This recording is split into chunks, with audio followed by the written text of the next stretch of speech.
Bismillah, walhamdulillah, wassalatu wassalamu ala rasulillah, wa ala alihi wa sahbihi wa man walahu amma ba'd. Donc, comme introduction, juste pour faire comprendre, puisque ça c'est un cours d'arabe, la grammaire qu'on étudie. On veut comprendre premièrement pourquoi on a besoin de la grammaire, pourquoi c'est important d'apprendre la grammaire. Déjà, il faut comprendre une chose, c'est qu'à la base, une langue elle n'est pas écrite, elle est parlée. Toutes les langues au monde, elles étaient toutes parlées à l'avance. Ça veut dire qu'avant même qu'on ait écrit une langue, elle était parlée. Et quand elle était juste parlée, verbale, eh bien, il n'y avait pas de livre de grammaire. Ça veut dire qu'il n'y avait pas de livre de grammaire. Il n'y avait pas de grammaire arabe, il n'y avait pas de grammaire française ou latine ou autre. La grammaire est venue après la langue, après le langage. Et en fait, comment on peut comprendre la grammaire, c'est que la grammaire s'est développée lorsque les gens ont voulu commencer à, disons, préserver la langue. Okay? Préserver la langue pour pas qu'elle soit mélangée ou affectée par d'autres, des langues étrangères des fois. Donc qu'est-ce qui se passe en particulier pour la langue arabe? Ça c'est très important. Pourquoi? Parce que c'est la langue dans laquelle on trouve la parole d'Allah subhanahu wa ta'ala, et la parole du prophète sallallahu alayhi wa sallam. Donc c'est la révélation. Donc c'est très important que la parole soit préservée, que la grammaire arabe soit préservée pour pouvoir justement préserver la signification de ce qui est dans le Coran et dans la Sunna, pour pas le déformer, pour pas changer le sens. D'accord? Et donc, qu'est-ce que les ulama faisaient au début, quand il n'y avait pas de grammaire, pour que les gens puissent comprendre l'arabe et pour qu'ils puissent lire le Coran et les hadiths comme il faut? Eh bien, ils ont commencé à observer l'arabe, comment les gens parlent, et à en déduire des règles. Donc, supposons que par exemple, moi ou toi, ou n'importe qui, par exemple, Mustapha, on va dans un autre pays, puis que dans ce pays-là, il n'y a personne au monde qui parle cette langue, puis que il n'y a aucun livre qui a été écrit dans cette langue-là, et il n'y a aucune grammaire qui a été écrite dans cette langue. Qu'est-ce qu'on va faire? On va commencer à analyser, à écouter, à voir comment les gens parlent. C'est comme ça qu'on va commencer à apprendre l'arabe. Donc, à l'époque des Sahaba, à l'époque du prophète sallallahu alayhi wa sallam, des Sahaba, ou même avant le prophète, même avant l'époque du prophète sallallahu alayhi wa sallam, les Arabes, ils apprenaient pas les grammaires arabes à l'école. Ils apprenaient la grammaire arabe en parlant. Donc, c'était tel que les gens parlaient que c'est ça qui déterminait c'était quoi l'arabe. C'est pour ça que même les grammaticiens aujourd'hui, je ne parle pas des musulmans, les grammaticiens koufars aujourd'hui, quand ils parlent de la grammaire, ils disent il y a deux sortes de grammaire. Il y a la grammaire implicite et la grammaire explicite. La grammaire qui est sous-entendue dans le parler de chacun, puis la grammaire qui est, disons, écrite dans les livres et que les hommes ont mis pour qu'on, disons, on respecte certaines règles, pour pas qu'on sorte de la vraie signification de la langue. Et la différence entre les deux, c'est quoi? C'est comme par exemple ici au Québec, on parle le français, mais le français qu'on parle dans la rue, il n'est pas le même français que celui qu'on apprend à l'école, ou le français qu'on apprend dans les livres, la grammaire, ou le français qui est parlé à la télévision. Dehors, les Québécois, par exemple, les gens, ils parlent le joual, ou bien, ils parlent le langage de la rue, puis à l'intérieur, dans l'école, ou dans la classe, ou bien dans les textes, dans les livres, on parle un autre langage. Et dans les deux, il y a une grammaire. C'est-à-dire que la grammaire, dans la rue, les gens, même s'ils parlent mal le français, malgré tout, on va quand même considérer que ils doivent respecter certaines règles de base. Si quelqu'un dit des affaires qui ne se disent pas du tout en français, quelqu'un va le savoir, quelqu'un va dire, même s'il parle joual, même s'il parle mal français, il va dire, ça se dit pas. Tu vois? Donc, ça veut dire qu'il y a une grammaire qui existe, même si tu n'es pas allé à l'école, tes enfants, tu leur parles en français, ils comprennent une structure dans la langue. Même s'ils n'ont jamais été à l'école, ils savent que tu ne peux pas dire, par exemple, je froid, bleu, demain, jaune. Hein? Ou bien je, rouge, monte sur table. Tu sais, il y a une structure, ils savent que pour que le langage ait du sens, il faut qu'il y ait une règle, il faut que l'adverbe, tu vas le mettre à une place, le sujet, tu vas le mettre à une place, l'objet, tu vas le mettre à une place dans la phrase, tu vas pas mélanger tout. Ok? Donc, tout ça, ça nous aide à comprendre certaines choses. Ces choses-là, peu importe la langue, elles existent. Dans toutes les langues, tu vas trouver un verbe, tu vas trouver un nom, tu vas trouver un article ou des choses qui sont utilisées pour rajouter du sens à un mot. Ok? Et dans chaque verbe, dans chaque langue, tu vas trouver des adjectifs, tu vas trouver des adverbes, tu vas trouver un sujet-objet. Tout ça, ça existe dans toutes les langues, peu importe. C'est juste que la façon dont c'est mis ensemble, la façon dont c'est structuré, c'est différent parfois d'une langue à l'autre. Donc nous, on vient d'un background, on vient d'origine comme notre langue maternelle, c'est le français, ou c'est l'anglais, ou c'est le créole, peu importe, ou bien une autre. On a un autre background, la façon comment notre langue et notre langage est structuré est différent. Maintenant, on apprend l'arabe. Il y a un autre background à l'arabe, il y a une autre structure des phrases, il y a une autre façon de penser en arabe. Donc c'est pas juste apprendre une langue, juste apprendre le vocabulaire, puis des règles de grammaire, il faut essayer de comprendre aussi beaucoup de choses qui sont reliées à ça. Et il y a aussi un aspect qui est très très important dans la langue, et ça les spécialistes de la langue ils le comprennent aujourd'hui, puis ils insistent beaucoup là-dessus, c'est l'aspect socio-culturel de la langue. C'est-à-dire que tu peux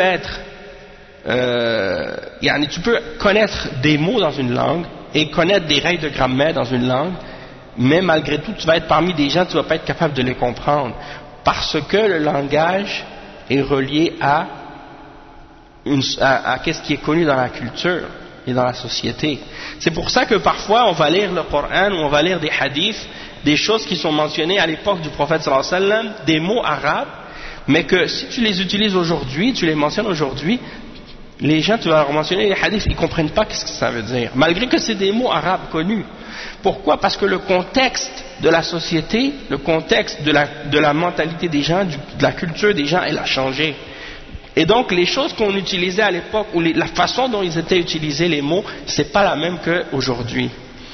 Et il y a des vocabulaires de choses qui existaient à l'époque, qu'aujourd'hui font pas partie de la vie de tous les jours des gens aujourd'hui. Donc, même par exemple aujourd'hui, par exemple, quelqu'un qui va apprendre le français, il va venir à Montréal, et il va venir dans, par exemple, les quartiers où, quand on était jeunes, on se tenait ensemble, à Montréal-Nord ou ailleurs, entre les jeunes, comment on parle entre nous. On a notre façon de parler, on a notre slang, on a notre langage courant. Ok, puis tu vas aller par exemple tu vas aller en France par exemple, tu vas parler avec une certaine catégorie de la société, tu vas discuter avec eux dans ce langage-là, eux ils vont pas comprendre, alors que tous les deux on parle français.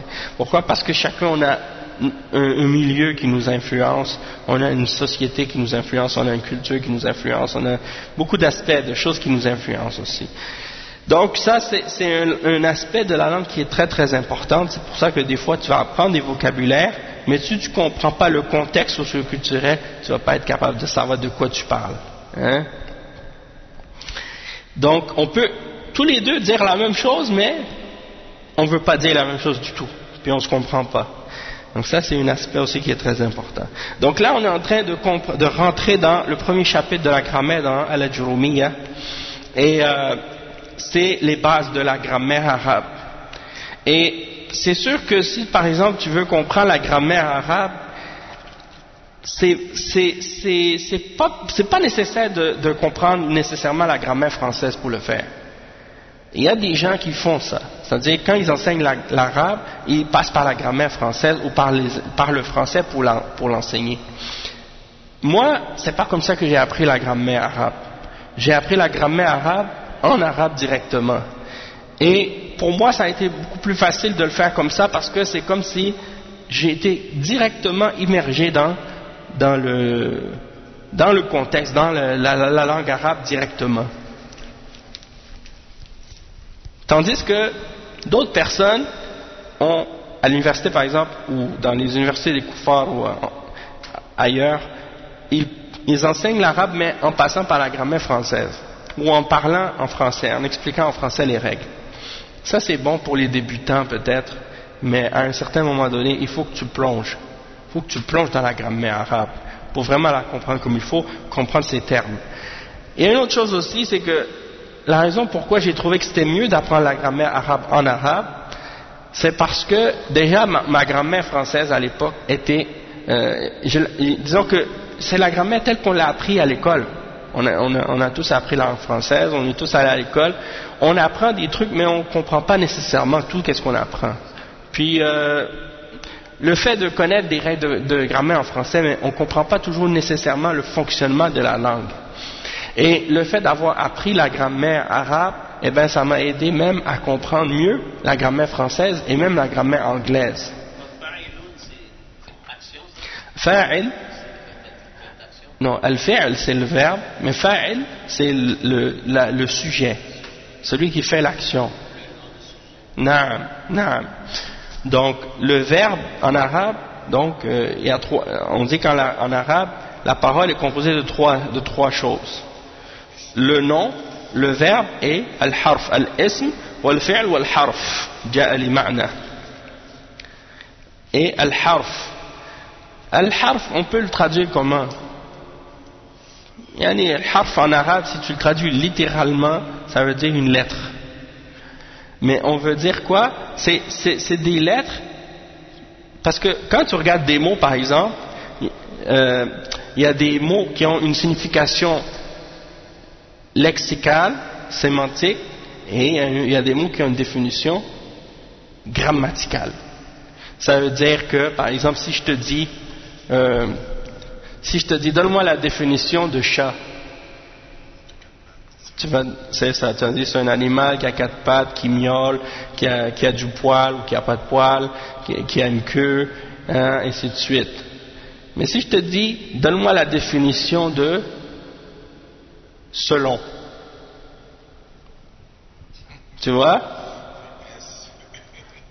tu vois, pourquoi c'est plus difficile de donner une définition d'un mot grammatical? Parce qu'il n'a pas vraiment de définition. C'est plus un sens qui est relié à son utilisation qui va lui donner sa définition, hein? Ou bien quand tu vas dire car, et, le, la, tout, hein? C'est des prépositions, des conjonctions, des propositions, ainsi de suite. Donc ça c'est pas des noms et c'est pas des verbes. Vous comprenez? Donc c'est des huruf, on appelle en arabe, ok? C'est ça le huruf.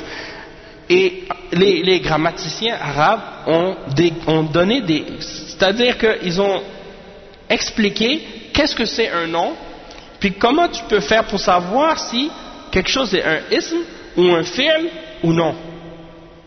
Et voici les explications qu'ils ont données.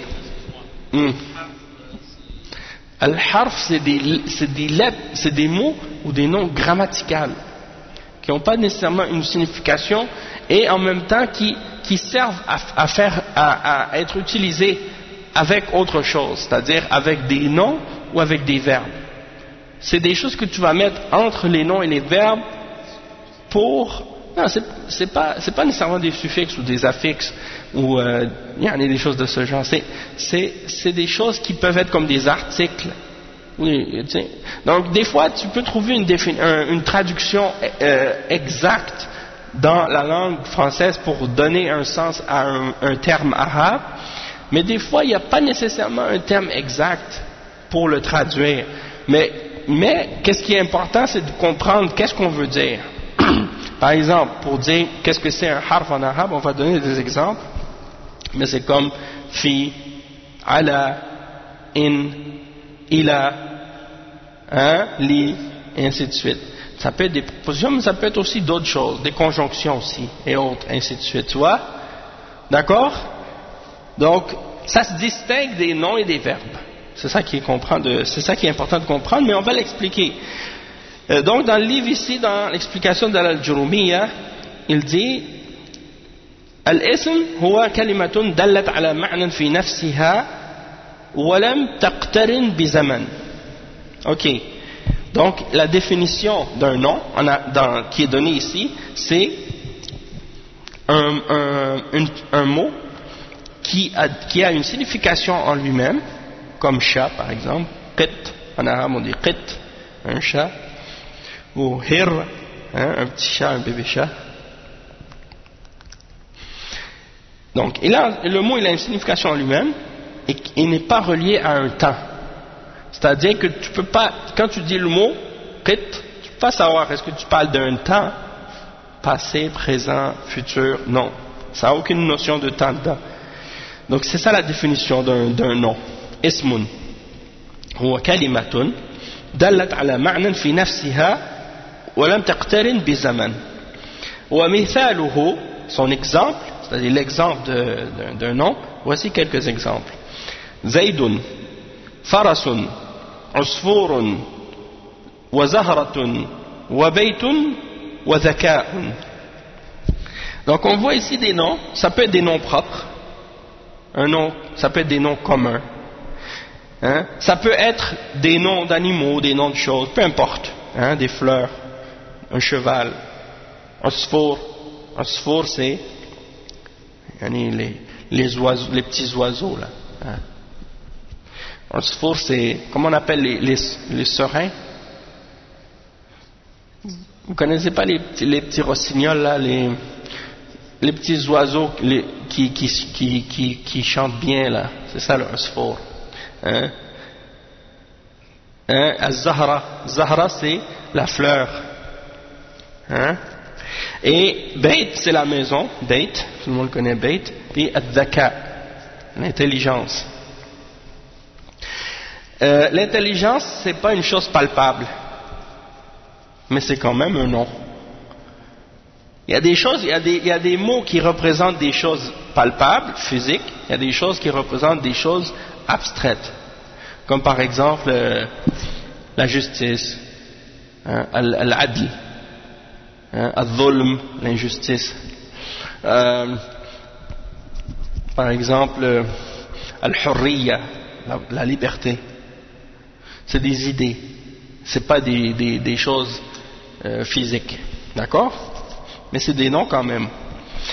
فكل واحد من هذه الألفاظ يدل على معنى يفهم من نفس الكلمة، وهذا المعنى قد يكون لشيء محسوس بأن يكون ذات إنسان كزيد، أو حيوان كفرس، أو طير كعصفور، أو نبات كزهرة، أو جماد كبيت، أو لشيء معنوي غير محسوس يدرك بالعقل كالذكاء والشرف والعلم. فكل كلمة دلت على ذات أو معنى لم تقترن بزمن فهي اسم. Donc ici, tout ce que je viens de vous expliquer, c'est ça qu'il dit maintenant. Les mots, ça peut être pour quelque chose de concret, comme le nom de plante, un nom d'animal, un nom d'être humain, un nom d'objet ou de choses inertes, ou bien de choses abstraites, comme la raison, l'intelligence, la noblesse, la science. C'est des choses abstraites. Et toute chose qui n'est pas reliée à un temps spécifique, tu ne peux pas en comprendre un temps, soit le présent, le passé ou le futur, c'est un ism. Ça rentre dans la catégorie de qu'est-ce qu'on appelle ism en arabe. Al-fi'l, c'est quoi la définition du verbe? Il dit, le cheikh il dit, huwa kalima dallat ala ma'nan fi nafsiha waqtaranat bi zamanin. Donc c'est un nom qui indique une signification en lui-même, c'est un mot qui indique une signification en lui-même et qui est relié à un temps, qui donne au mot il y a une notion de temps dans ce mot-là. Al-fi'l, il y a une notion de temps. S'il y a une notion de temps, ça veut dire que c'est un verbe. Mithaluhu qama yaqumu qum. Qama yaqumu qum. Qama, c'est le passé de yaqumu. Yaqumu, c'est le présent. Et qum, c'est le verbe impératif. Le verbe impératif de qama yaqumu. Ça veut dire, qum, ça veut dire lève-toi. Qama, il s'est levé. Yaqumu, il se lève. Qama yaqumu, qum. Souvent en arabe, quand on donne quand on parle d'un verbe, on va donner les trois temps. On va donner les trois formes. Soit on donne le passé, le présent et le verbe impératif, ou soit on donne le passé, le présent et le masdar. Le masdar, c'est-à-dire le nom relié à ce verbe-là. Non, ça veut dire qama yaqumu qiyama. Qiyam, c'est le nom. Qiyam. Qama yaqumu qiyaman. Qiyam, ça veut dire être en position d'être debout. Hein?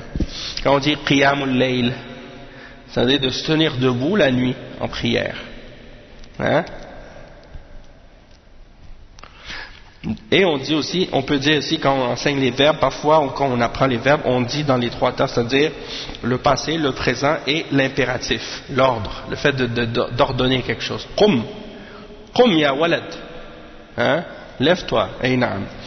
Donc il dit كل واحد من هذه الألفاظ يدل على معنى في نفسه وهو الحدث وهو مقترن بزمن فقام تدل على حدوث القيام في زمن ماضي ويقوم تدل على حدوث القيام في زمن حاضر أو مستقبل وقم تدل على طلب القيام في زمن مستقبل فكل كلمة دلت على حدث في زمن فهي فعل.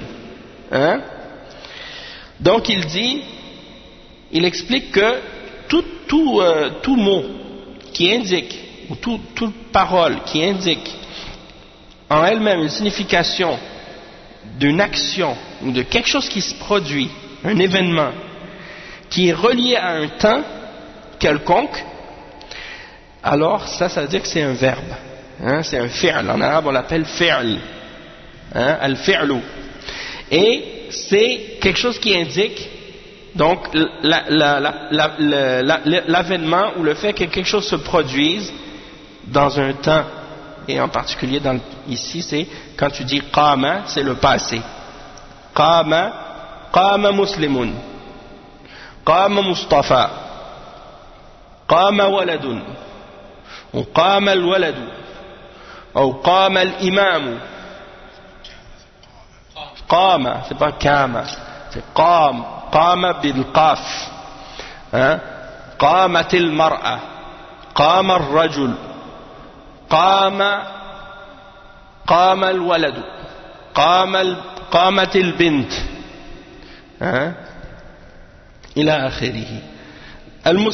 الحاضر زمن الحاضر يقوم, il se lève. تقوم, si c'est une femme, تقوم. تقوم يقوم المدير يقوم الإمام. Par exemple, on dit ماذا تفعل؟ ماذا تفعلي؟ ماذا تفعلين؟ ماذا تفعل؟ Ça commence pas par يفعل. Ça va? Ça se dit pas? Qu'est-ce que tu veux dire, le verbe au présent? Non, c'est un verbe. Taf'al, c'est un verbe. Oui, فعل يفعل. Oui. Oui, فعل يفعل. تقوم هي تقوم. Mais si tu veux dire تفعل هي تفعل. Tu vois? Tu vas dire قامت تقوم فعلت تفعل. تأكل تشرب. Non, هي تشرب. Et si tu veux lui dire un ordre, tu dis ishrabi, ou bien kuli, kuli washrabi. Allah subhanahu wa ta'ala dit dans le Coran à Maryam, kuli washrabi wa qarri ayna. Donc ça veut dire, ça c'est pour la femme, au féminin. Donc, yani qama yaqumu. Ok, donc ça indique quelque chose qui se passe au présent ou bien dans l'avenir. Et qum, c'est un verbe impératif dans lequel tu demandes à quelqu'un de se lever dans l'avenir. Hein? Qum, c'est-à-dire lève-toi. Donc toute parole qui indique un temps, ça veut, un événement qui se produit dans le temps, ça veut dire que c'est un verbe. Donc الزمن الماضي هو قبل زمن المتكلم وزمن الحاضر هو زمن الماضي هو قبل زمن التكلم وزمن الحاضر هو زمن التكلم وزمن المستقبل هو ما بعد زمن التكلم. Donc il explique que le passé c'est avant de parler, c'est-à-dire avant le moment où tu as parlé. Le présent c'est au même moment où tu parles, et le futur c'est après le moment après avoir que tu as parlé. Oui, c'est ça. Il parle ici de al-fi'l al-madi wa al-muhadir ou al-mudari', pardon, al-mudari' et al-mustaqbal. On peut dire al-hadir ou al-mudari', al-fi'l al-mudari' et al-fi'l al-mustaqbal. Donc c'est les trois temps. Puis il y a aussi fi'l al-amr. C'est le verbe impératif. Ok? Donc, Madi, Mudari' et Mustaqbal. Ça, c'est les trois temps. Et le fi'l amr, le verbe, l'ordre. C'est ça que le cheikh dit ici. Wal fi'lu yanqasimu ila thalathati aqsam. Madin, Mudari' wa amr. Et il y a le mustaqbal, mais en arabe, comme je vous ai dit, on ne dit pas vraiment le mustaqbal en arabe. Pourquoi? Parce que le mustaqbal, c'est le même verbe qu'au présent, mais on rajoute sawfa ou bien on rajoute sin. Par exemple, tu dis sawfa aqumu, qama, qumtu aqumu. Je me suis levé, je me lève. Et tu veux dire au futur, tu dis je me lève, mais tu rajoutes sin avant. Sa aqumu. Ou bien sawfa aqumu. Les deux c'est pour le futur. Donc, il n'y a pas vraiment besoin de rajouter le mustaqbal, parce que le mustaqbal il est simple. Tu rajoutes sin et c'est fini. Hein? Tandis que amr c'est un petit peu plus compliqué des fois. Hein? Le mustaqbal, c'est-à-dire le futur, tu rajoutes le sin ou sawfa devant le présent, le verbe au présent. Tu comprends? Tu ne peux pas faire le futur avec un verbe au passé. Il faut absolument que ce soit sous la forme du verbe au présent. D'accord? Donc, al-fi'lu yanqasimu ila thalathati aqsam, madin, wa huwa ma dalla ala hadathin waqa'a fi az-zaman al-madi, mithlu kataba, safara wa salla. Ça c'est trois verbes au passé. Kataba, safara, salla. Le fi'l mudari', al-fi'l al-mudari' huwa ما يدل على حدث يقع في الزمن الحاضر أو المستقبل. C'est-à-dire le verbe au présent qui indique une action qui se produit dans le temps présent ou dans l'avenir. Ok? Par exemple, yaktubu, yusafiru, yusalli, ou bien sayusalli, sayaktubu, sayusafiru. أو سوف يصلي سوف يسافر سوف يكتب. Tu comprends? نعم. Et le verbe impératif فعل الأمر وهو ما يدل على حدث يطلب حصوله في الزمان المستقبل.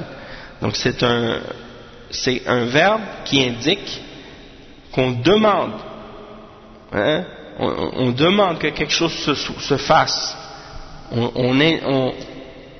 on exige, on demande, c'est quelque chose qui est impératif, on demande que quelque chose se produise dans l'avenir, hein, l'avenir proche ou l'avenir lointain, selon la demande. Et comme par exemple, kataba yaktubu uktub, hein, kataba yaktubu uktub, safara yusafiru safir, safir. Si je te dis voyage, je dis safir, safir ya ibni, hein, safir. Et al-musafir c'est le voyageur. Et salla, salli, tu veux dire à quelqu'un prie, salli ya walad, non, c'est un ordre. Donc salla, ça veut dire il a prié, yusalli, il prie, salli, ça veut dire prie. Non, il n'y a pas de problème. Ok, donc on a expliqué le verbe, maintenant on a vu les catégories de verbes. C'est quoi les catégories de verbes? C'est qui peut me les citer, juste les dire rapidement? Ouais. Oui. Mustaqbal, oui. Et il reste le présent. Comment on dit le présent? Le verbe. Al-fi'l. Allez, check, vérifie. Mais non, mais je viens juste de le dire là. C'est un cours que ça va un petit peu vite, mais quand même, vous n'êtes pas des débutants, guys. Hein? Vous pouvez.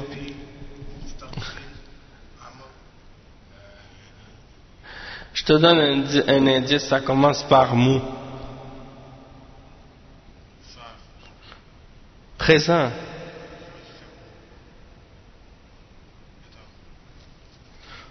Mou, ok, mouda,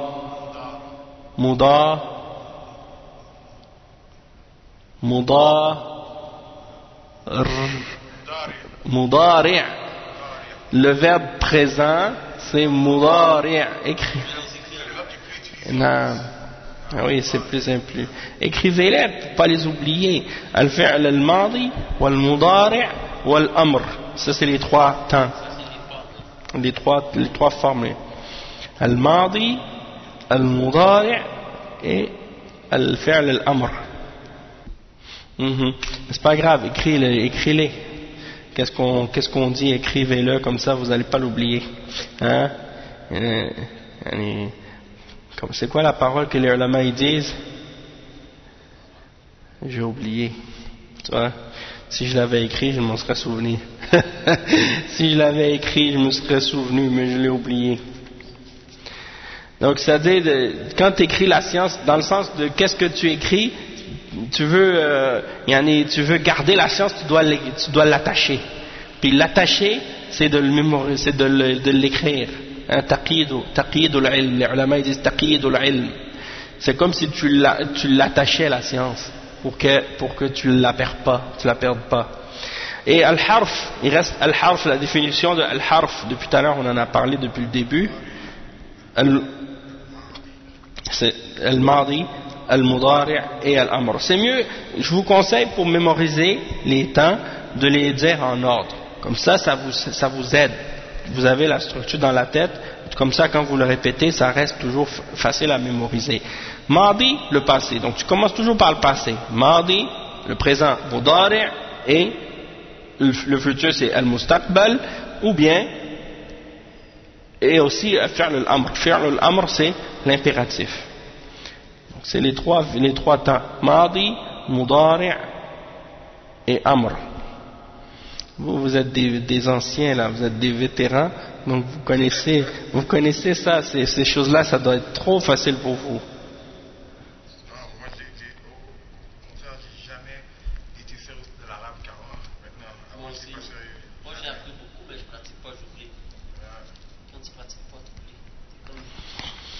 نعم صح صحيح.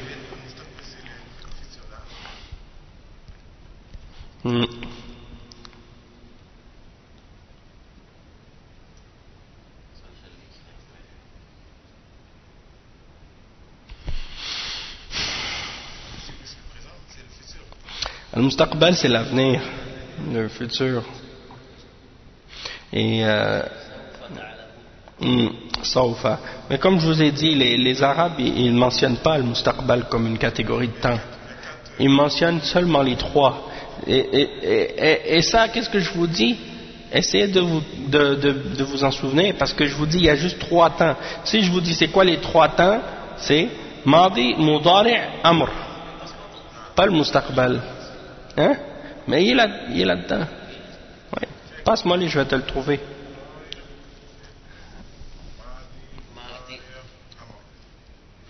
Naam, akhi al-karim. Tu vois, regarde, ici. Madin, Mudari', Amr. Il y a plein d'exemples en plus. Passe-moi là.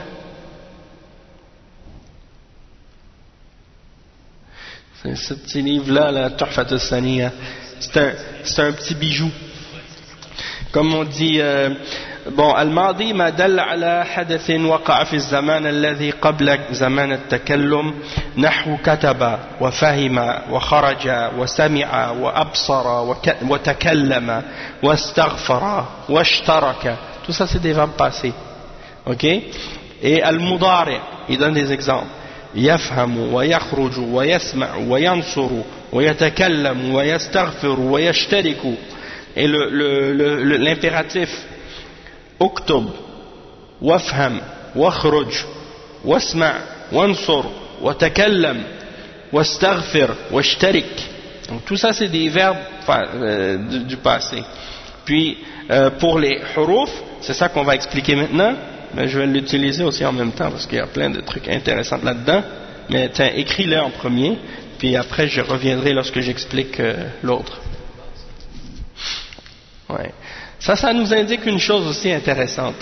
C'est que quand tu veux comprendre la grammaire, par exemple même à la Jurumiyya, réfère-toi pas juste à un seul sharh.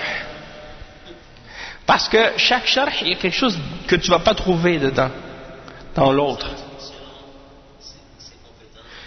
Bien entendu, chacun va interpréter ou expliquer selon sa compétence, selon sa connaissance, mais c'est pour ça que chaque savant, il ramène des choses que tu vas pas trouver nécessairement dans qu'est-ce que l'autre explique. Comme là, j'ai 3 sharh différents. Il y a Tuhfat al-Saniya, ici il y a Al-Mumti' Sharh al-Jurumiyya, et il y a celui-là, c'est Ta'jil al-Nada bi Sharh Qatr al-Nada. Bon, ça c'est pas la Jurumiyya, c'est Qatr al-Nada, je me suis trompé.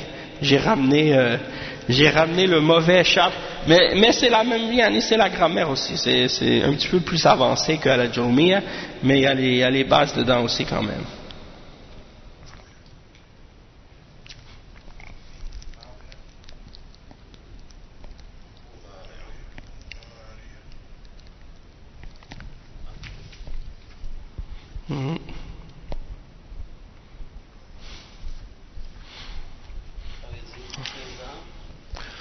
Présent, passé, présent et impératif.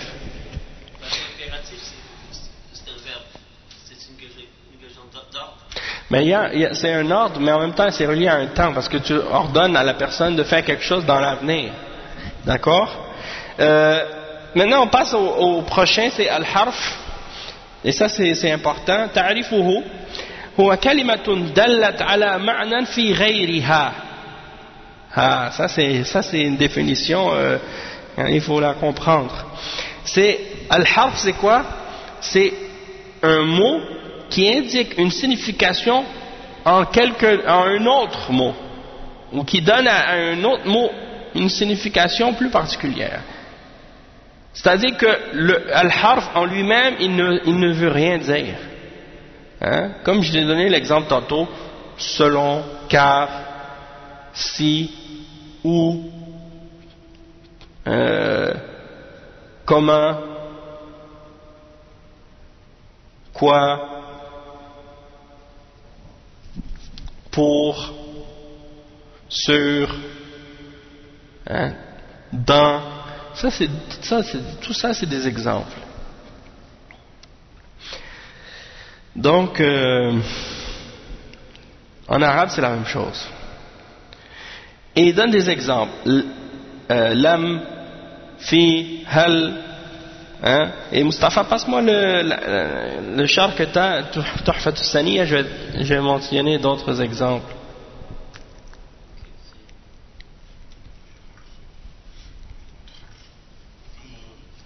Amr c'est alif, mim, ra. Alif, mim, ra. Bon, et al-harf, il donne des exemples ici dans Tuhfat al-Saniya.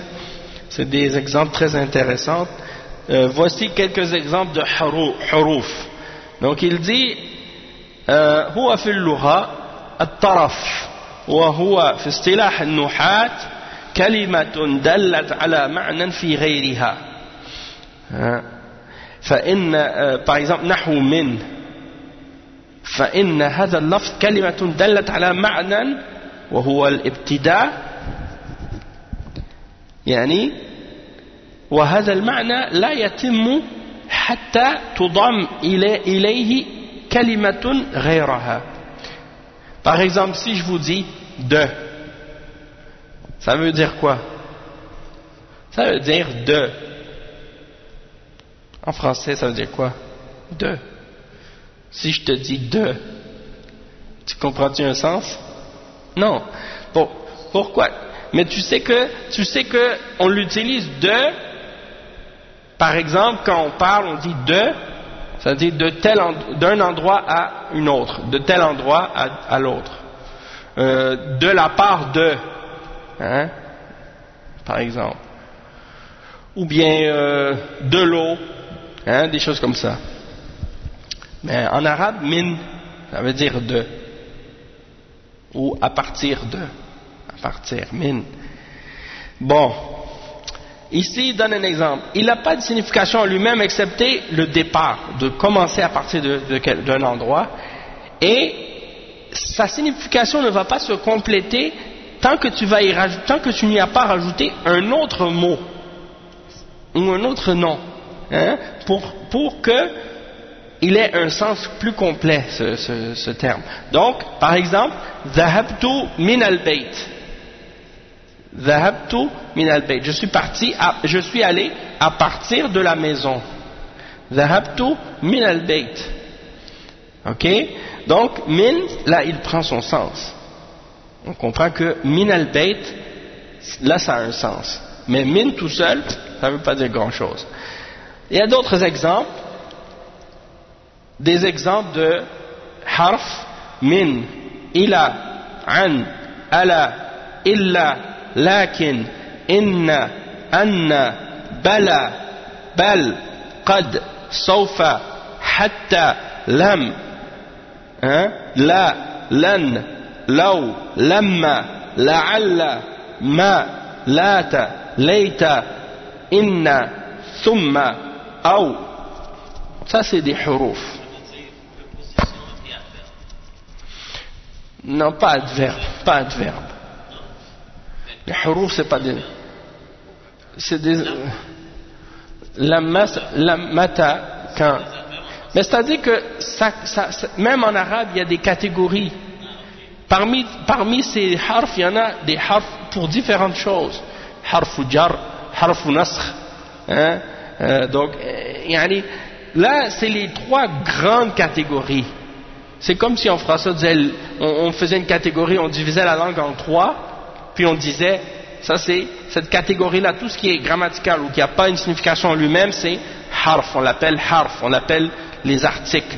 Hein? Moi je dirais articles, je trouve que c'est ça ce qui convient le mieux. C'est ça. C'est-à-dire c'est pas des noms, puis c'est pas des verbes. D'accord? Ici il y a des questions qui donnent dans Tuhfat al-Sani, et ça c'est bien parce que il donne des questions. Parmi les questions, c'est ma huwa al-ism. Donc il faut que tu connaisses la définition. Tu regardes dans le sharh, il y a la définition qui est donnée. Il faut que tu l'écrives. Mathil lil-ism bi ashrati amthila. Donc ils disent ici, donne 10 exemples d'un nom. Qu'est-ce que c'est? Ma huwa al-ism. Ashra amthila. Hein? Donc donne 10 exemples. Mithal, amthila. Amthila c'est le pluriel. Ma huwa al-fi'l. C'est quoi le verbe? Je te donne la définition. Ila kam qism yanqasim al-fi'l. En combien de catégories se divise le verbe? Donc ça on l'a dit en 3 catégories. Là, j'ai expliqué que les Arabes ils disent 3. Le mustaqbal ils ne le calculent pas, hein? Parce que c'est qu'est-ce qu'ils disent, tu rajoutes sin et tu rajoutes sawfa, Donc c'est calculé, le futur fait partie du présent en fait. Et al-mudari', c'est le présent, donc définis-le. C'est quoi le mudari'? Il y a la définition. Ma huwa al-amr, c'est quoi le verbe impératif? Il y a la définition. Ma huwa al-madi, il y a la définition. Mathil lil-fi'l bi 'ashrati amthilah, donne 10 exemples de verbes. Wa ma huwa al-harf wa mathil lil-harf bi 'ashrati amthilah, donne 10 exemples de verbes. Et comme par hasard, il a donné des exemples de verbes ici. Non, il y a des exemples ici aussi. Amr, c'est Ya'muru. Amara, Ya'muru. C'est Al-Amr, c'est le commandement, c'est l'ordre. Ici, dans ce livre-là, ici dans le Mumti', il y a aussi une leçon, un exercice. Et je trouve que c'est un très bon exercice. Même que je pourrais l'écrire au tableau, le verset dans Surat, les 5 premiers versets de Surat Al-Alaq. Iqra bismi rabbika alladhi khalaq. Ok, خلق الإنسان من علق اقرأ وربك الأكرم الذي علم بالقلم علم الإنسان ما لم يعلم. L'exercice dans ce travail, cet exercice-là, c'est quoi? C'est Iqra al-ayat al-Qur'aniyya al-atiyah ثم استخرج منها ثلاثة أسماء ثلاثة أفعال وثلاثة أحرف. C'est-à-dire, c'est ça. Lis ce verset et fais sortir de ces 3 versets-là. واستخرج ثلاثة أسماء ثلاثة أفعال ثلاثة أحرف. 3 noms, 3 verbes, 3 harf. Donc 3 lettres. Juste comme ça verbalement, on peut le faire. Donne-moi 3 exemples de noms dans ces 5 versets. Iqra, c'est un nom? Ah, donc ok. Donc on peut dire Iqra, c'est le premier verbe.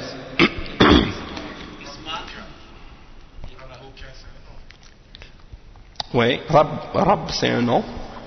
Ok. Un autre.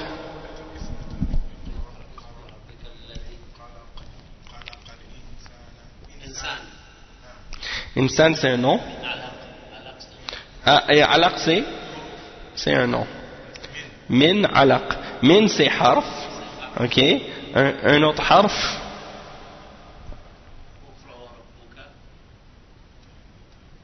Wa, c'est harf. Et علم الإنسان ما لم يعلم. الإنسان, c'est l'être humain. ما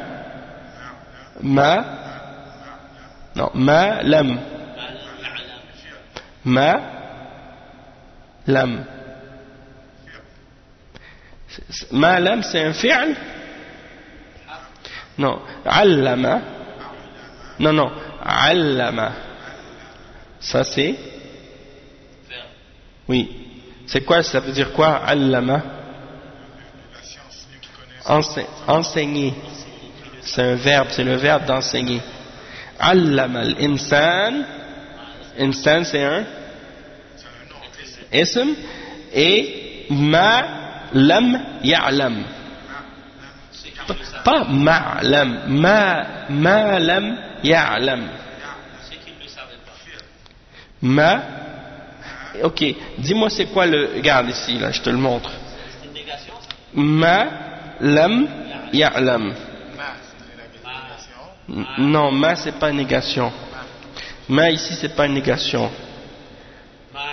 C'est ce. Oui, ma c'est dans le sens de ce. Hey, lam c'est la négation. Ya'lam c'est el fi'l. Donc ça, ma c'est harf, lam c'est harf, ya'lam c'est fi'l. Bon, ça c'est facile, vous devriez tous le faire facilement. Il y a un verbe aussi qui est là, c'est khalaqa.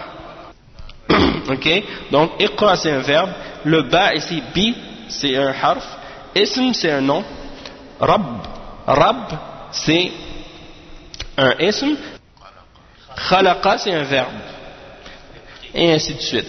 D'accord? Donc ça Ça c'est un exercice pour que tu apprennes à distinguer qu'est-ce que c'est un verbe, qu'est-ce que c'est un harf, qu'est-ce que c'est un fi'l. Et donc ça c'est très bon pour pratiquer. Mais comme je vous dis, il n'y a pas un livre de grammaire qui est vraiment... Oui, il est très facile celui-là. C'est pour ça qu'il est très très bénéfique. Al-Mumti', c'est très très bon. Celui-là, et puis pourtant il est facile. Ah oui, il est très très très facile, puis surtout il est bien expliqué. Ok? Non mais c'est-à-dire, c'est pas ça la fin, c'est que c'est toutes les mêmes qawa'id. Qu'est-ce qui est écrit ici là? C'est pas le même, mais c'est ism wa fi'l wa harf. Ism, fi'l, harf. Ça peut pas changer. Peu importe, tu vas aller dans Qatr Nada ou peu importe quel livre tu vas trouver les mêmes règles partout. C'est ça, c'est les règles de base. فأما الاسم فيعرف. Bon, là après, il y a d'autres signes par lesquels on distingue. On a vu la définition, mais là maintenant il y a des signes par lesquels on distingue le nom et c'est vraiment précis. Alamatul ism. Les signes par lesquels on reconnaît un nom. Alamatul sa'a, alamatul ism. Ok? Alamatul ism. Ça c'est, qu'est-ce qu'on apprend par exemple ici dans le nazm de Al-Jurumiyya, c'est par exemple ici Babul Kalam, et il fait dans la partie Babul Kalam, Kalamuhum lafzun mufidun musnadu wal kilmatu lafzul mufidul mufradu l'ismin wa fi'lin thumma harfin tanqasim wa hadhihi thalathatu hiya al-kalim. Tout ce qu'on vient d'apprendre là est résumé dans deux vers.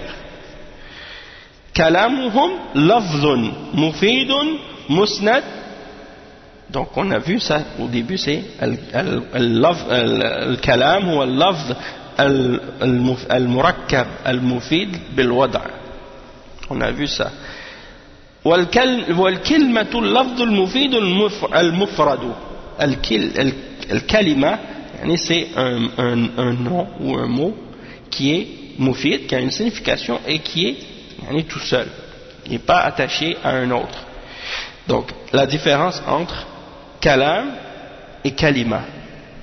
Et al-ism wal-fi'l wal-harf. Donc l'ismin wa fi'lin thumma harfin tanqasim. Donc tanqasim al-kalam ila ism wa fi'l wa harf. وهذه الثلاثة هي الكلم. Ces trois-là, c'est al-kalim. C'est ça la signification de al-kalam en arabe. Et là maintenant, il va donner les alamatul ism. Ici, alamatul ism. Bon, c'est quoi alamatul ism? Ça? Alamatul ism, rapidement. Al-musannifu. قال المصنف فالاسم يعرف بالخفض والتنوين ودخول الألف واللام وحروف الخفض وهي من وإلى وعن وعلى وفي ورب والباء والكاف واللام وحروف القسم وهي واو والباء والتاء. Donc qu'est-ce que ça veut dire ça? C'est-à-dire les signes par lesquels on reconnaît un ism, un nom. C'est al-khafd. Al-khafd, c'est quoi? C'est quand quelque chose est majrour. On peut dire aussi mahfoud. Donc al-khafd, ça veut dire al-jar. C'est synonyme. Écris ça. Parce qu'après tu vas voir khafd, tu vas dire c'est quoi ça al-khafd? Al-khafd, al-khafd. Kha, fa, ba. Kha, fa, ba. Al-khafdu. Kha, kha. Pas qa, kha, fa, da, pas za, da, khafd, khafd, al-khafd. Là tu as écrit pas za, da, al-khafd. Donc al-khafd, ça veut dire al-jar. Et majrour, on dit marfoud.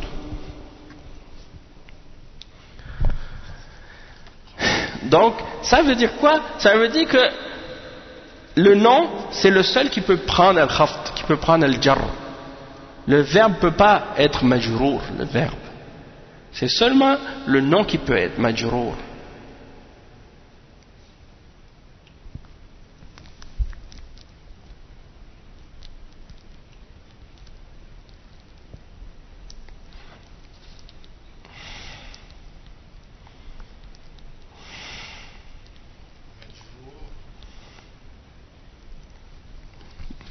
C'est juste les Arabes aujourd'hui, ils mettent un harf jar devant un verbe. Mais en arabe, en général, ça se fait pas, ça. Comme par exemple, les Libanais, les Libanais, les Palestiniens, les Syriens, même parfois les Saoudiens. Certains, ils parlent comme ça. Bi'akul. Biashrab, et ils mettent un ba devant. Je ne sais pas pourquoi ils mettent le ba là alors qu'il n'y en a pas. Wallahi, je ne sais pas. Non, ça n'a pas rapport. Un biakul, yadhab, ils mettent un ba devant. Wallahi, c'est leur dialecte, c'est leur façon de parler. Je ne sais pas d'où est-ce que ça vient cette habitude de mettre un bas. Tu comprends? Tu peux demander si tu rencontres un arabe, soit libanais ou palestinien ou quoi, de cette région-là, de Hacham. Souvent, c'est beaucoup d'entre eux qui font ça. Peut-être aussi les Égyptiens. Je suis pas sûr là, mais je crois que eux aussi le font. Puis je sais vraiment pas pourquoi. Wallahi, j'ai pas compris. En général, les huruf al-jar, c'est devant un nom seulement. Ok? Et c'est pour ça qu'on dit que un des signes par lesquels on reconnaît le ism, c'est al-khafd. Donc si tu vois qu'un nom est marfoud ou majrour, ça veut dire que c'est un nom. Wa tanwin. Al-tanwin. Quand on dit tanwin, c'est quand le haraka il est doublé. An, in, un. Quand c'est doublé, ça c'est at-tanwin. Ça c'est juste le nom qui peut faire ça, qui peut avoir un tanwin. Jiddan, mais ça c'est des adverbes, mais c'est parce que c'est un nom. Dans le sens que tu peux pas mettre un soukoun, pas un soukoun, un tanwin sur un verbe. Tu peux pas, d'accord? Exact. Qittun, c'est un nom.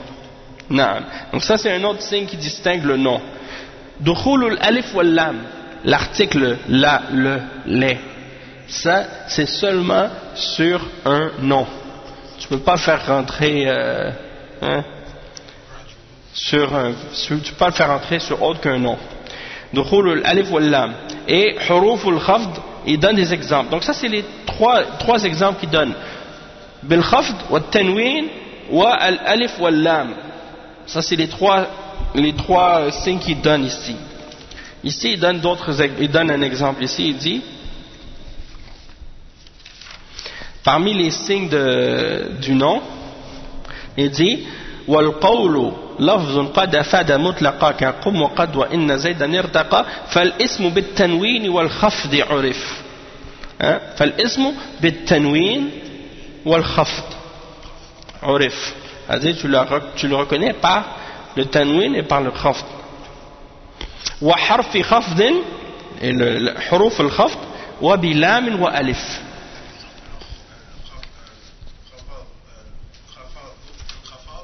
Al khafd. Al jar et al khafd c'est des synonymes. Donc ça veut dire al jar. Oui. Oui, jar majrour, khafd mahfoud. Qu'est-ce que ça veut dire? Ça veut dire, littéralement, ça veut dire quelque chose qui est rabaissé. Il y a la définition ici, dans celui-là ici. Non, c'est pas al-khafad, c'est al-khafd.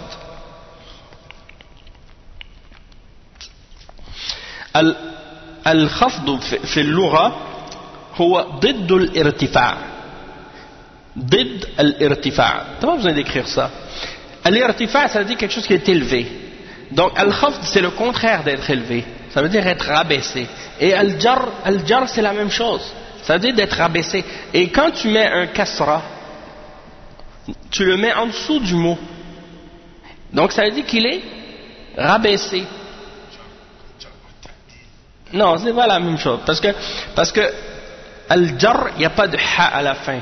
Tandis que al-jarhu, il y a un ha à la fin. Donc c'est différent. D'accord? Non.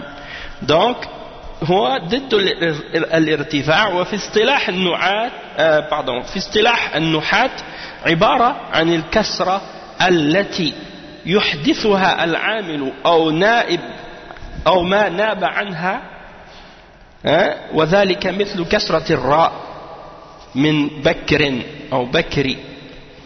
C'est ça. Donc c'est quoi le kasra?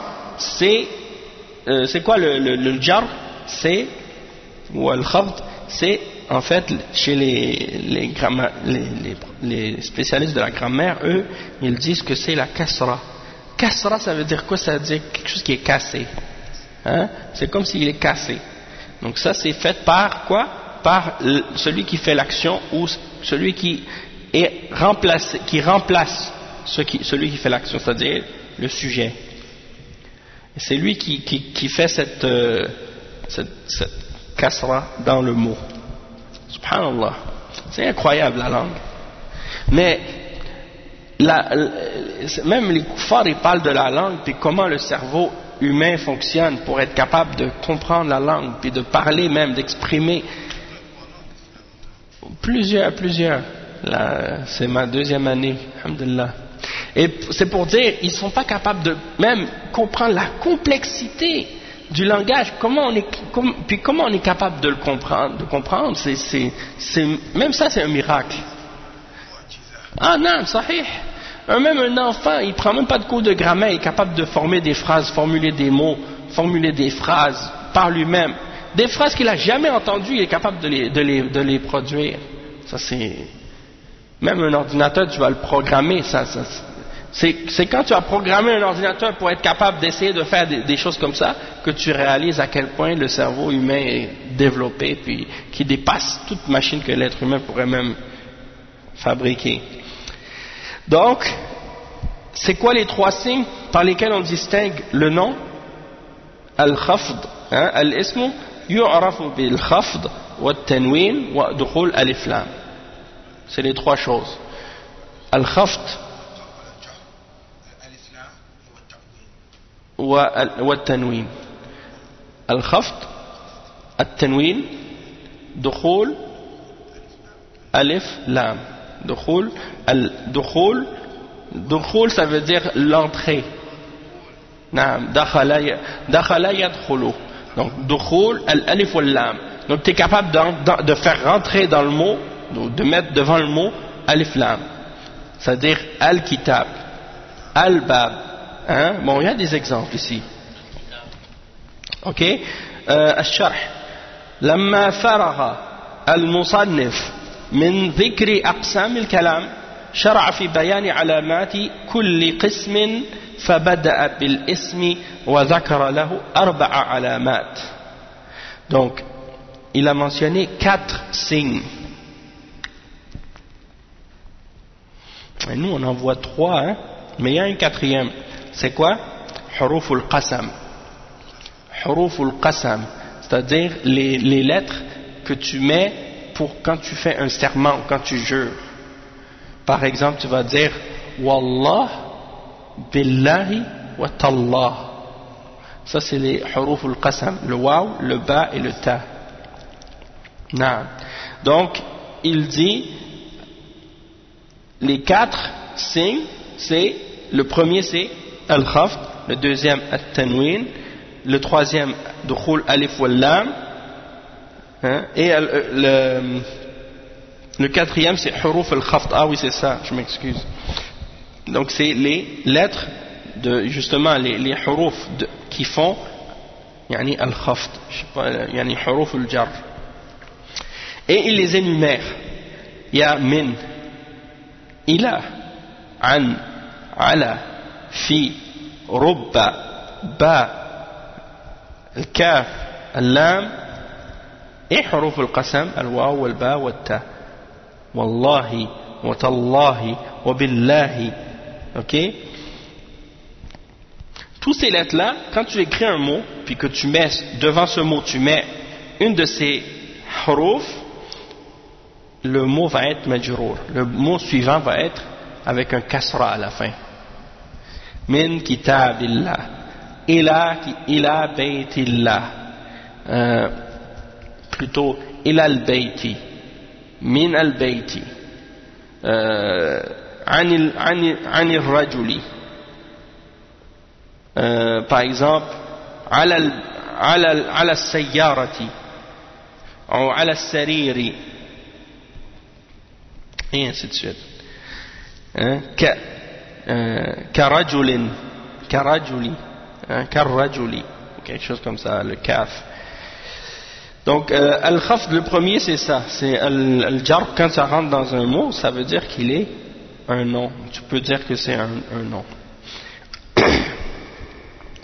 وهو الجر بالكسرة الذي يحدثها العامل ونحو بسم الله الرحمن الرحيم فكل من اسم والله يعني لفظ الجلالة والرحمن والرحيم أسماء لوجود الكسرة في آخرها. Donc ça, tout ça c'est des noms. Bism, ism c'est un nom. Allah, lafz al-jalala c'est un nom. Ar-Rahman c'est un nom. Ar-Rahim c'est un nom, c'est un ism. Pourquoi? Parce que tu peux rentrer le kasra. Tu peux mettre kasra à la fin. Donc quand il y a le kasra à la fin, ça veut dire que c'est un nom. Parce qu'il prend le khafd. Il prend le khafd. Donc le khafd lui-même c'est un signe d'un nom. Et huruf al-khafd c'est un autre signe. C'est ça que j'avais oublié de mentionner. Huruf al-khafd ou huruf al-jar, les deux c'est la même chose. Donc le tanwin, il dit هذه العلامة عبارة عن تكرار الحركة في آخر الاسم فيكون آخر الاسم ضمتين أو فتحتين أو كسرتين نحو قوله تعالى وجوه يومئذ خاشعة. Ça c'est un bon exemple parce que dans cette surah, dans ces versets-là, chaque mot dans le verset finit par un tanwin. Regardez. وجوه يومئذ خاشعة عاملة ناصبة تصلى نارا حامية وتسقى من عين آنية. سورة الغاشية. نعم. نعم. Donc regarde. وجوه يومئذ خاشعة عاملة ناصبة تصلى نارا حامية تسقى من عين آنية. Donc tout ça c'est des tanwin. Non, là c'est pour donner pour voir l'exemple. Donc فكل من وجوه ويومئذ وخاشعة وعاملة ناصبة نارا حامية عين آنية أسماء لوجود التنوين في آخرها. Donc tout ça c'est des noms parce qu'il y a un tanwin à la fin de chacun de ces noms-là.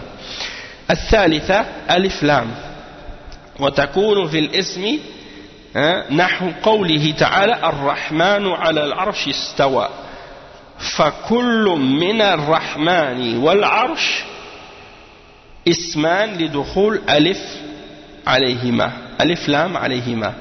الرحمن على العرش استوى. Donc الرحمن, Rahman c'est un nom et على العرش, Arsh c'est un nom parce que tu peux mettre Alif Lam devant et Ar-Rahman, Rahman tu peux mettre Alif Lam devant, donc c'est deux noms. Ça c'est un autre signe que c'est un nom qui le distingue. Et الرابعة حروف دخول حروف الخفض أو حروف الجر. حروف الجر من وإلى وعن وعلى وفي ورب والكاف واللام والباء، وهذه الحروف خاصة بالاسم فلا الله أكبر الله أكبر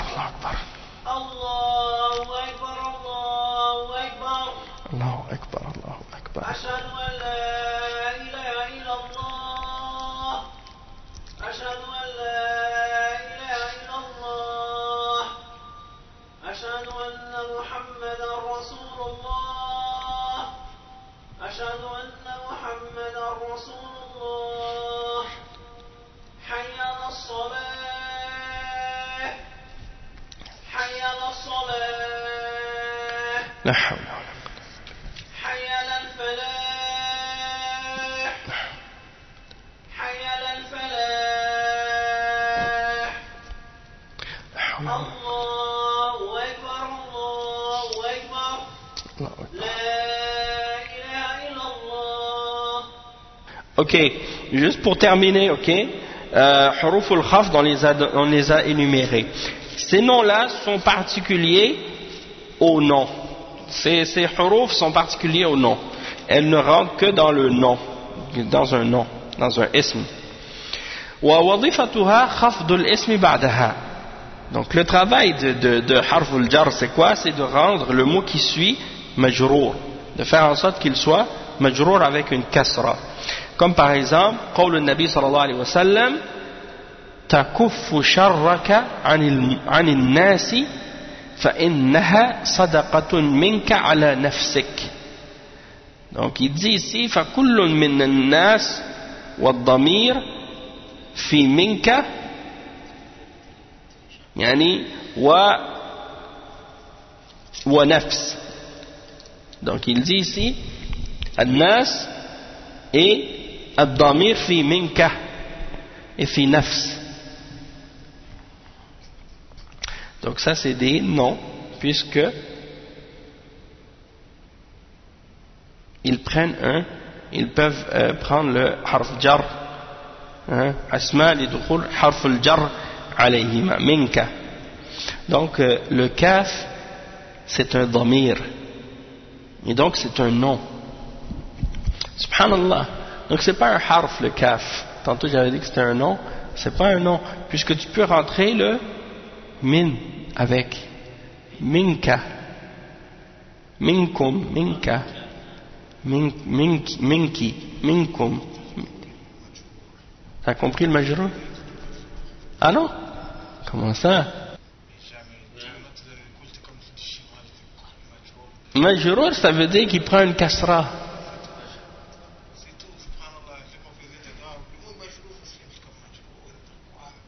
Majrour, mahfoud ou majrour, les deux ça veut dire qu'il prend une kasra.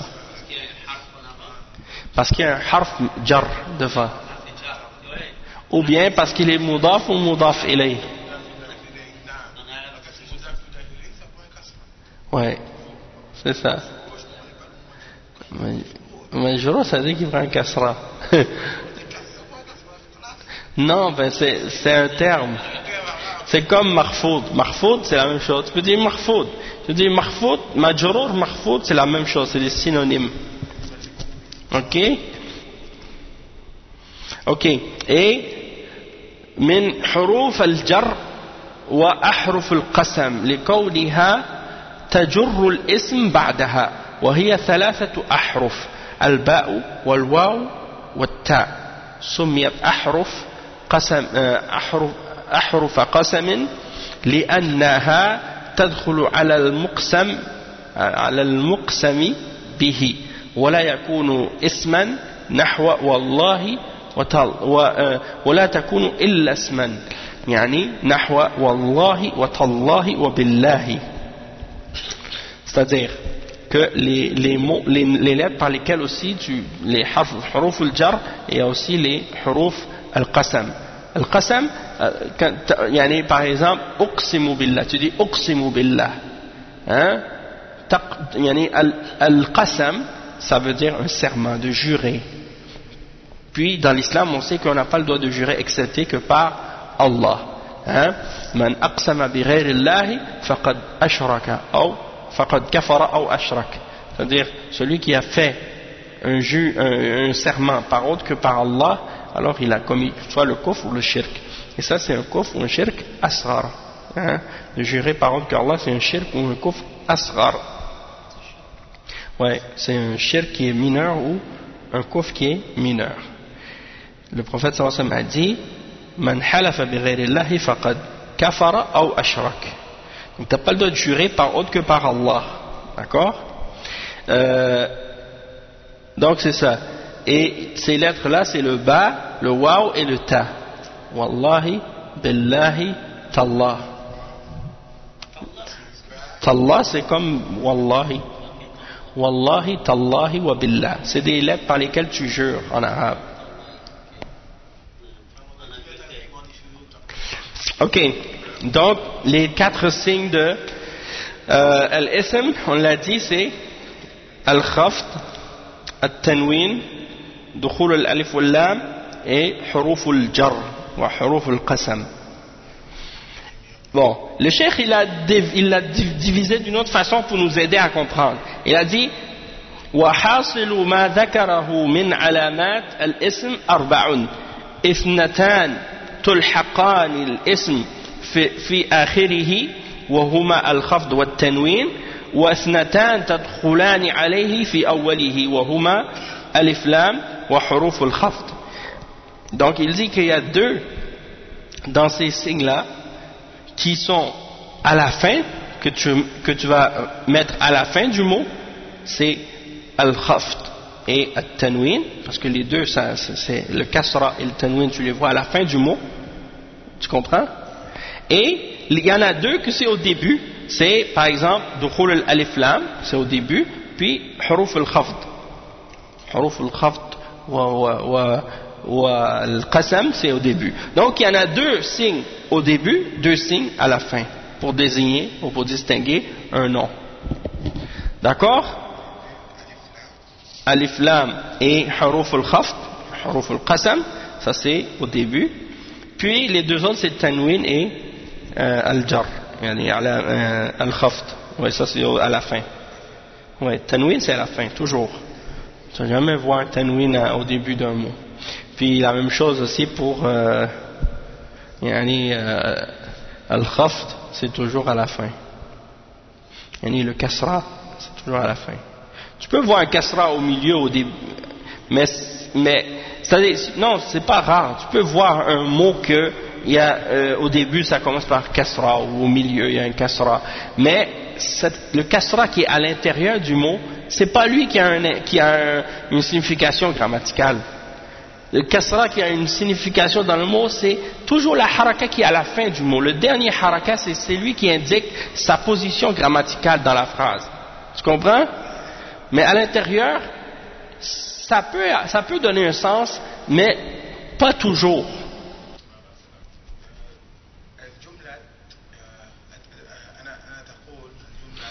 أنا أقول الجملة القطع هي الحروف يعني القلم يعني الدقان يعني j'ai pas le temps quand je fais les phrases j'ai une misère القطع يعني de la phrase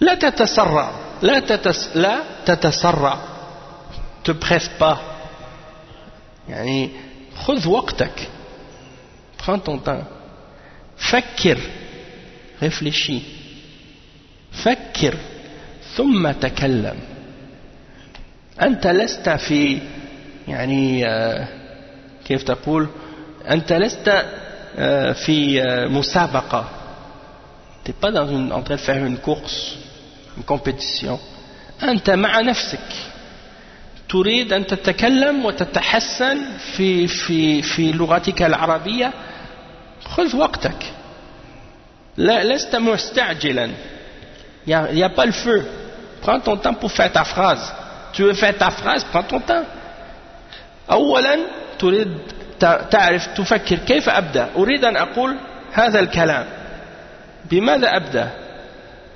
ما هو هذا يعني هذا الاسم باللغة العربية؟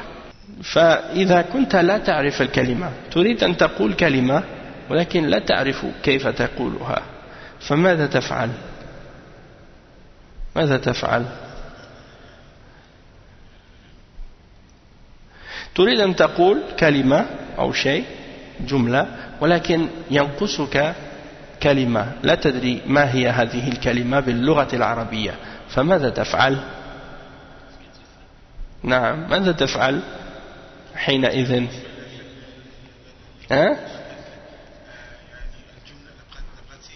لا بد من حل، لا بد أن تجد الحل لهذه المشكلة. يعني أنت لا تعرف الكلمة وتريد أن تقول هذا الشيء، كيف تقوله يعني وأنت لا تعرف هذه الكلمة؟ ماذا تفعل؟ هناك حلول كثيرة أو يعني أشياء كثيرة يمكن أن تفعلها. مثلا أعطيك أمثلة وهذا مهم جدا. أولا عندك قاموس، تعرف القاموس؟ المعجم، القاموس لديكسيونير. عندك القاموس، يمكن أن تبحث في القاموس عن المعنى، عن الكلمة. القاموس هذا سلاحك، ça c'est ton arme.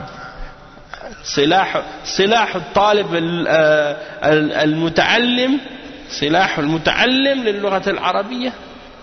الآن نعم، الآن في الهاتف يعني تجد قواميس كثيرة. يعني أنا عندي في جوالي يمكن خمسة قواميس مختلفة. نعم نعم.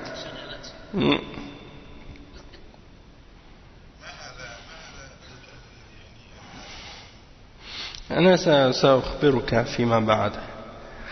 الحل الأول هو القاموس، أن تستعمل القاموس. الثاني يمكن أن تسأل، إذا كنت تعرف أحدا يعني عربي يعرف اللغة العربية، تقول له يا أخي أنا أريد أن أعرف كيف أقول باللغة العربية هذه الكلمة، كيف أقولها باللغة العربية. فهو يخبرك بهذه الكلمة. هذه طريقة جيدة سهلة.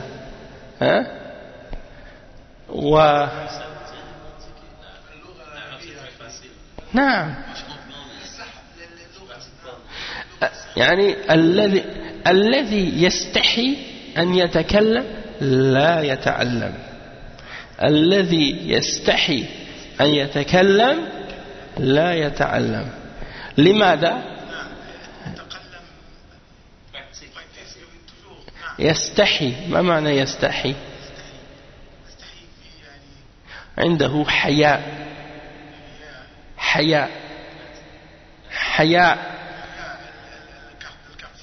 لا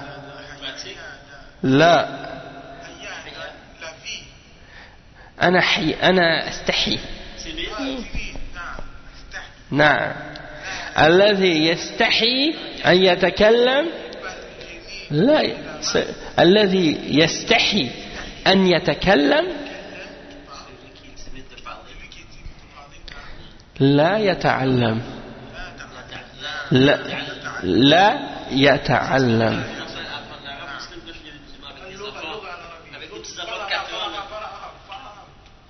نعم، تكلم بالعربية، له الحق.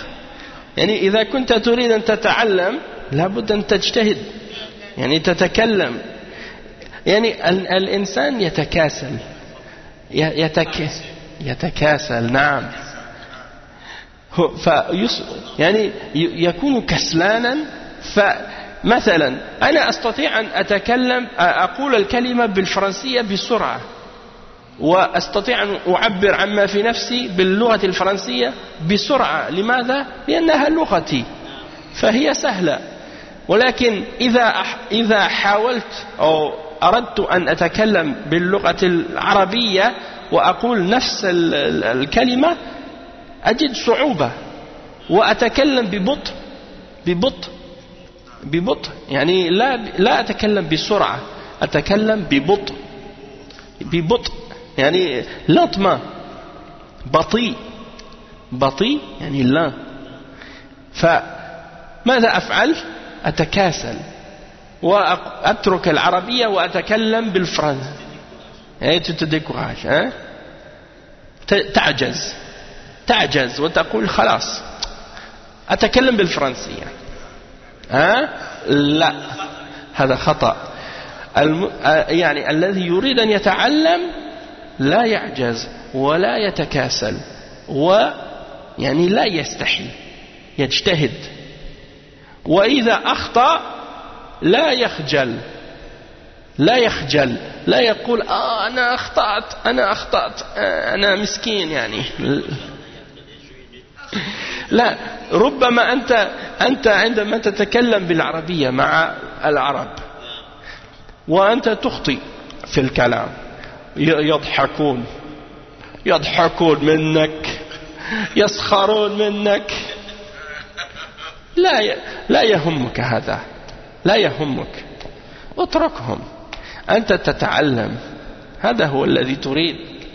فالذي لا يخطئ لا يتعلم، الذي لا يخطئ أبدا لا يتعلم. كل بني آدم خطأ، وخير الخطائين التوابون.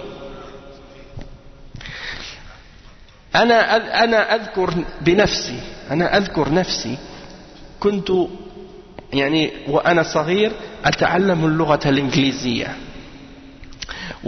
وأستحي أن أخطئ، وأستحي أن أتكلم أمام الإنجليزيين.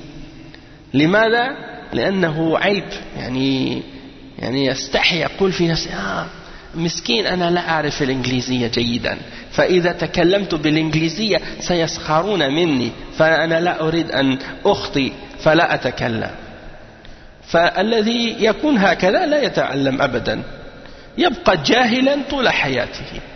وهذا من الأشياء التي يجعل الإنسان لا يتعلم: الكبر والحياء. الكبر يعني يرى نفسه كبيرا،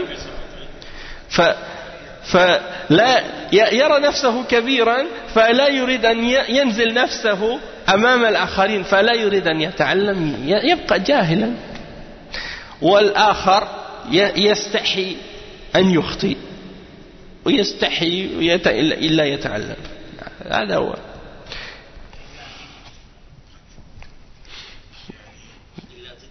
يعني تتمرن أو تتمرس.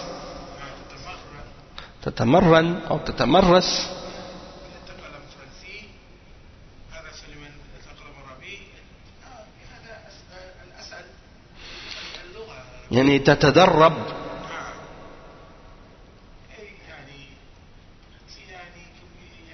لا كبر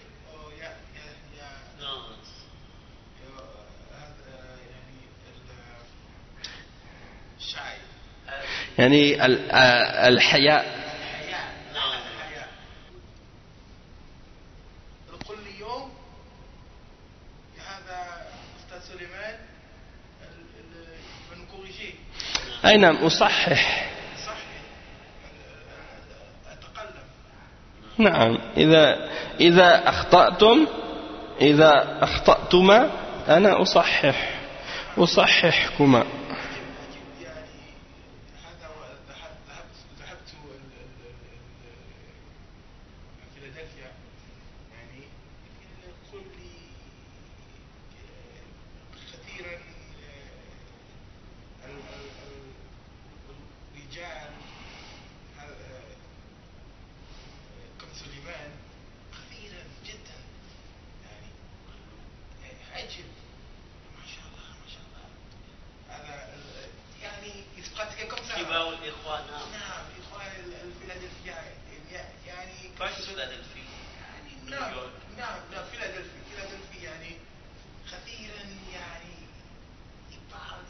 يعني يتكلمون.